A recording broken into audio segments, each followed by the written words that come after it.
नमस्कार दर्शक बंधु आसंतु जानिबा घरे जदि धन रहु नाही एही उपाय पालन करंतु। करजरु मुक्ति ओ धन प्राप्ति पाई माँ लक्ष्मी को पानपत्र उपरे गोलाप फूल रखी अर्पण करंतु।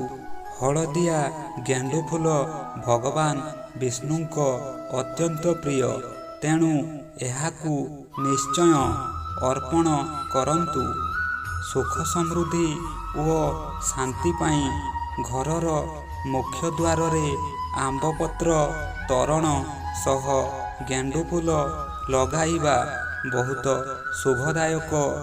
मनस्कामना पूरण पाई नवरात्र पूजारे माँ दुर्गा को लाल रंगर मंदार अर्पण करंतु। जदि ऑफिस समस्या रहिछि तेबे सबु शनिवार माँ काली को लाल मंदार अर्पण करिबा उचित। नून को सर्वदा काच पात्र रे रखंतु एवं सेथिरु 5टी लवंग पकाई रखंतु। घरे केबेबी धनर अभाव रहिबो नाही। रोषेई घरे केबेबी कांदिबा कथा नुहे।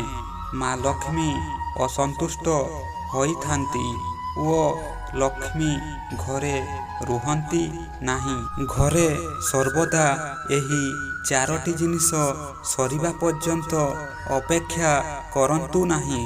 सरिबा पूर्वरु घर को नेई आसंतु।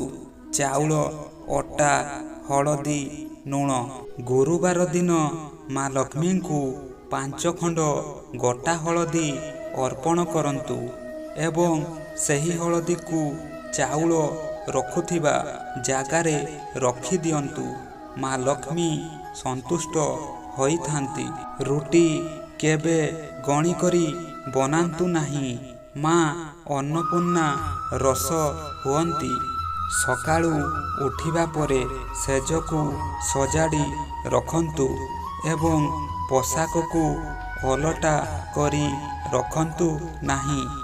भोजन परे खाइबा थाली रे हाथ धुअंतु नाही एवं उत्तर दिग को मुंड करी सुअंतु नाही।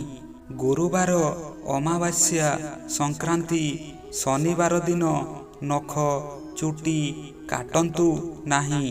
घर सामनारे जोता चपल रखंतु नाही एवं दक्षिण दिग को मुह करी पूजा पाठ करंतु।